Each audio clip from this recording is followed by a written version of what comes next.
Guys, నేను మీ శ్వేత కాదులూరి. So ఈరోజు ఒక థాట్ ఏంటంటే, మన దగ్గర ఆప్షన్స్ తక్కువ ఉన్నప్పుడు మన బ్రెయిన్ చాలా షార్ప్గా పనిచేసి ఉన్న ఆప్షన్స్లోనే బెస్ట్ ప్రొడక్టివ్గా ఎలా చేయాలి అని ఆలోచిస్తుంది. నమ్మట్లేదా?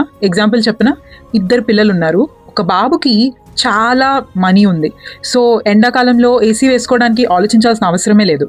సెకండ్, ఒక బాబు చాలా మిడిల్ క్లాస్ పర్సన్. సో వాళ్ళ ఇంట్లో ఫైనాన్షియల్గా ఏసీ అఫోర్డ్ చేయలేరు, కూలర్ కూడా అఫోర్డ్ చేయలేరు. కానీ తనకి ఆ ఏసీ ఫీల్ అవ్వాలని ఉంది, బట్ వాళ్ళు అఫోర్డ్ చేయలేరు నేను చెప్పినట్టుగా.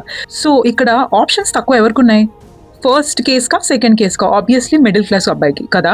తనకి చాయిసెస్ తక్కువ ఉన్నాయి కాబట్టి తన బ్రెయిన్కి అర్థమైంది, సో నేను ఇక్కడ ఉన్న ఆప్షన్స్లోనే నాకు నచ్చింది నేను చేయగలగాలి అని. సో తనకున్న ఆప్షన్స్లో తన బ్రెయిన్ని ఉపయోగించి ఐస్ క్యూబ్స్ కూలర్ తయారు చేశాడు.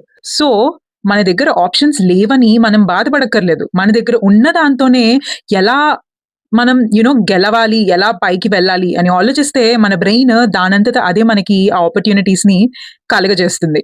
నెక్స్ట్ వీడియో వచ్చే వరకు బాయ్ మరి.